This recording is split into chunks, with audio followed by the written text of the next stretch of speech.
இறந்தும் இரவாது வாழும் தமிழ் மாணவர், அவர் தமிழ் உள்ளங்களில் இன்றும் வாழ்கின்றார். இது யார் சொன்னதுன்னா ஜி.போப். இந்திய நூலக தந்தை என போற்றப்படுபவர் யாருன்னா சீரா அரங்கநாதன். இந்த கொஷின் வந்து 5 டைம்ஸ் 10 டைம்ஸ் கூட ப்ரீவியஸ் இயர் கொஷினில் கேட்டிருக்காங்க. நீங்கள் ப்ரீவியஸ் இயர் கொஷின் அனலைஸ் பண்ணியிருந்தீங்கன்னா உங்களுக்கே கண்டிப்பாக தெரியும். ஓகேங்களா? வினையே ஆடவருக்கு உயிர் என கூறும் நூல் எதுனா குறுந்தொகை. இதுவும் வந்து மோர் தென் 5 டைம்ஸாவது கேட்டிருப்பாங்க. ஓகேங்களா?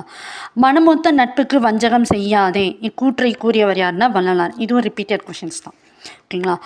பொங்கலை அறுவடை திருவிழாவாக கொண்டாடும் மேலை நாடுகள் எதுனா ஜப்பான், ஜாவா.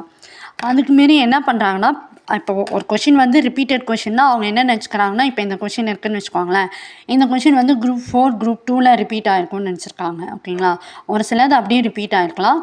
ஒரு சிலது வந்து டிஎன்பிசியில் நிறைய எக்ஸாம்ஸ் வந்து கண்டக்ட் பண்ணுறாங்க. ஓகேங்களா? குரூப் 3, 5, 6, 8 இன்னும் நிறைய எக்ஸாம்ஸ் இருக்குது. அதுலலாம் ரிப்பீட் ஆகிருக்கு. ஓகே.